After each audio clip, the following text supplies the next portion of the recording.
Yo, what's up, guys? All right, so I made a recent video on why somebody my age would buy a Lincoln Town Car, and I've got a lot of great responses.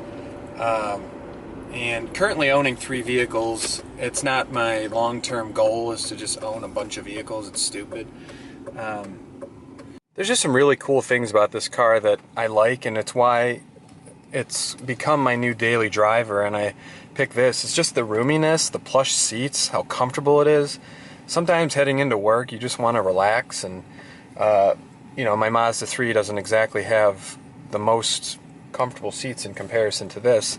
Plus this old school shift lever, there's just something about a shift lever like that, especially these new vehicles that just have buttons for the shift. Like in the new Lincolns, actually, there's like a column up here where you press drive, park, reverse, whatever. And Honda's doing that.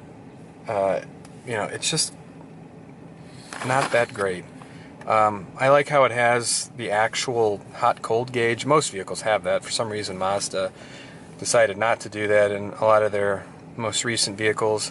It has the compass in here, fuel economy. It has the auto climate control. If I'm going to be getting that in a new vehicle, I'm going to be paying a lot of money. And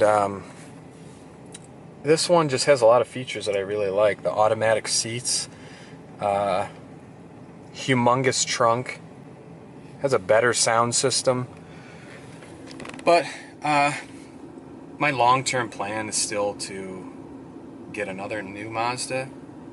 After talking about everything I've talked about, it probably sounds very stupid, but that new CX-30 and even the new Mazda 3 is really growing on me. I think the 2020 model year, if they ever get the Skyactiv X engine into the Mazda 3, it's going to be a very intriguing vehicle. Having that much performance and getting gas mileage in the 40s, possibly on average, that's going to be a nice vehicle. And people that have driven it say it drives better than the 3rd gen. People complained about the torsion beam, and like I said, if Mazda's using that, they're not going to be sacrificing much, and they didn't. So my plan right now is to sell one of them, and I'm not looking to sell my Miata. I really want to keep that long term. So basically it comes down to flipping this one, making some money, or selling my Mazda 3, which I don't want to do, but it's the only car that I have a payment on. So my current plans right now, and let me know what you think of this, it's a struggle. I feel like I have a good grasp on things financially in life that you deal with, but I just don't know if it's a stupid decision to get rid of a car that has so few miles on it, and I'm halfway through the payments, just to not have a current payment. But the first thing I want to do is get the spark plugs changed on the Lincoln Larry, and change the belts, put on new rotors and brake pads, drive it for maybe a month and see how everything is going, because I don't want to sell my Mazda 3 just to have a spark plug blowout and have a major repair on this vehicle. Because if I ever need a major repair on this, I'm just getting rid of it. I'm not going to spend a ton of money on a car I spent $1,400 for.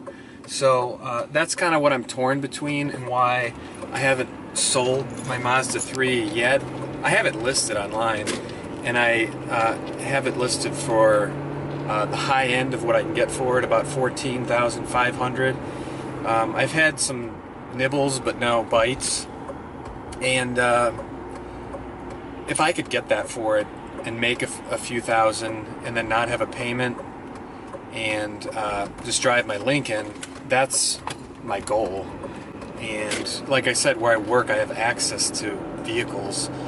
I mean, I could have bought a Mercedes, I think it was an E400 or something. It was a V8, and it was like $1,500 with 104,000 miles on it. That one needed new valve cover gaskets and new plugs, but I can come across vehicles where I'm not going to be stranded without a car.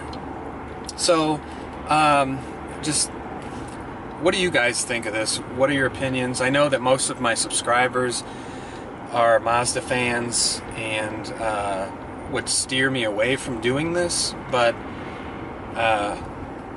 you know, right now my wife and I just found a house, and we're going to be spending a little bit more monthly for housing payments, whatnot, and I'm trying to look where I can free up some money. But long-term goal, I don't know if this is the best thing to do. So yeah, most of my views come from non-subscribers, so you know, it'll probably still be pretty unbiased. But do you keep a car that is paid for? It's been very reliable for me, but I know there are some maintenance items that need to be fixed. Or do I keep a car with a payment, finish paying it off? It's about $11,000 more to pay off, plus insurance is an extra $40 a month over Larry. And then I always have my Miata in the summertime as a complete backup plan. So if something happened to Larry and I didn't have my Mazda 3, then would I, you know, I could always fall back on that. Alright guys, thank you for watching this. Sorry for so much dialogue and not enough cool exterior shots of my vehicles, but still a little torn with these decisions. See you later.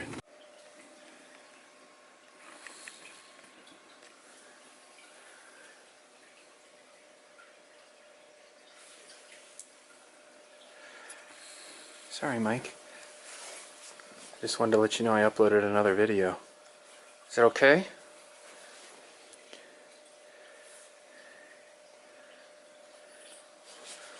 Oh, you're such an old man.